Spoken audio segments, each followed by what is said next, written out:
I'm Susie from Women's Fight News, and today I'm here with Gareth Davies, and we're here at the press conference for Saturday's mega show, which is Claressa Shields versus Emma Cozen, and also we've got Caroline Dubois as a debut.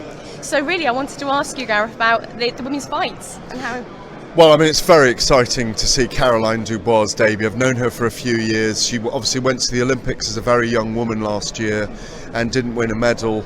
But I honestly think that when you watch her box, I've been up to the English Institute of Sports, and not only clearly does the family have great boxing skills, you know, with her brother Daniel, the heavyweight, of course, and her younger brother Prince, who's coming through as well.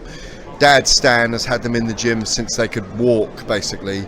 She's got moves and speed that are reminiscent in some ways of the way Floyd Mayweather boxed, and I think she's coming into women's boxing now with a name, Dubois, but with a great amateur pedigree behind her, and people really believing, and I believe that she will become a world champion. I think she's the next gen in lots of ways because she's so young, and a lot of our best female boxers now are in their kind of late 20s, early 30s. Yeah. So it's really exciting. Claressa Shields, you can make an argument that she is the standout female boxer in the world. That's who we're probably seeing on Saturday night, against Emma Cozen, the Slovenian, who's obviously mandatory challenger, a rightful challenger, but there's something special about the GWOAT, as she calls herself. And as she told me in an interview with The Telegraph this week, Muhammad Ali self-anointed himself as the greatest. Yeah. I believe in myself. I believe I'm the greatest woman of all time. And she's living up to it. Incredible transformation in her life, harrowing life story at the start, amazing narrative. I remember interviewing, I'll let you speak in a minute, amazing narrative in her life, coming as a kind of very kind of brooding 17-year-old teenager, winning Olympic gold in London, then going on to win gold as well in Rio, 3-weight world champion, multiple weight world champion now. Real character, under the wing of Floyd Mayweather. She says Mike Tyson's like her favourite uncle now to her. I think she's a real star, and she definitely rivals the likes of Amanda Serrano and Katie Taylor as the biggest star in women's boxing, in my view. And when I spoke to her yesterday, she was saying how her dream now is to go to be a 5-division weight champion. It wouldn't surprise me, and of course she's training in the Jackson Wink gym in mixed martial arts in Albuquerque, New Mexico, and wants to be a mixed martial arts world champion as well.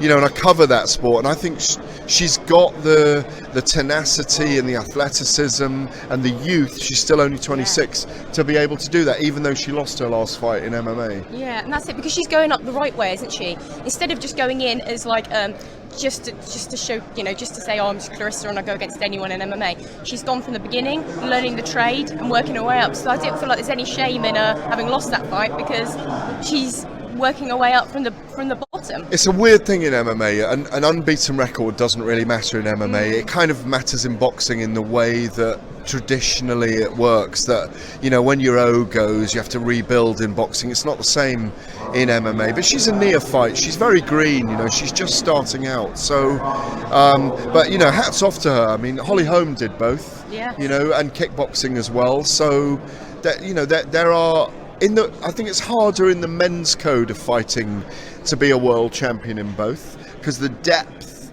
of the field is greater. But, you know, as an advocate of women's boxing, you know, I did a women's boxing event for Unified Promotions in Sheffield last year. I'm a total advocate of us getting behind the fraternity in boxing, getting behind the sorority of women's boxing, because in many ways, you know, as a person that loves the narrative, loves the story of fighters, the women's stories are richer and deeper often than the men's stories. And, you know, we need to push women's boxing forward, because principally, I think, like in a lot of other sports, and certainly in fight sports, it's probably an 85% male audience. So what we need to do is bring the excitement of those female fighters to the attention of generally male fans, but also grow the female audience at the same time. Yeah, and like saying, Claressa is such a great advocate for women's boxing, such an empowering person. Absolutely. You know, she made time to interview with me because I like to purely concentrate on women boxers. and it's just great. And the support she gives for everyone else, and to bring the sport up. She's got that personality. She's got an imperturbability about her, a total self-belief. She owns it. That's what I like about her. She owns that space around herself, and I think people admire her for it. And genuinely, I've seen her grow over the last 10 years. As I say, from interviewing her at the Olympics, where she could barely say a word, and she was dealing with a troubled life growing up at that point. We didn't know all about that at the time. She wins Olympic gold at middleweight, the first woman to do so at middleweight ever in history at the Olympic Games. And to see the transformation in her as a spokesperson, as you say, as an advocate for women's boxing, but as an advocate for taking your life, gripping your life in your hands and just owning it and getting out there and believing in your dreams and shooting for the stars. Yeah, definitely. And how do you see a fight going Saturday? What's your prediction?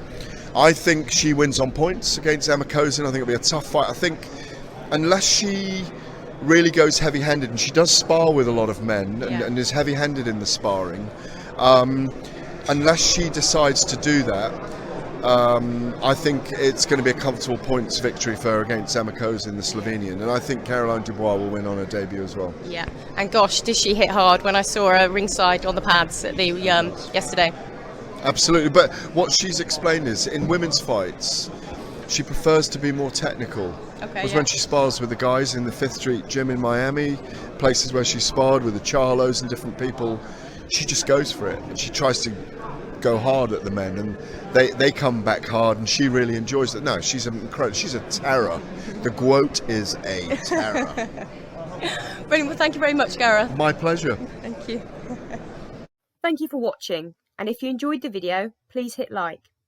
Don't forget to subscribe so you don't miss any future content, and why not check out any other videos on the channel. You can follow Women's Fight News on Twitter, Instagram and Facebook.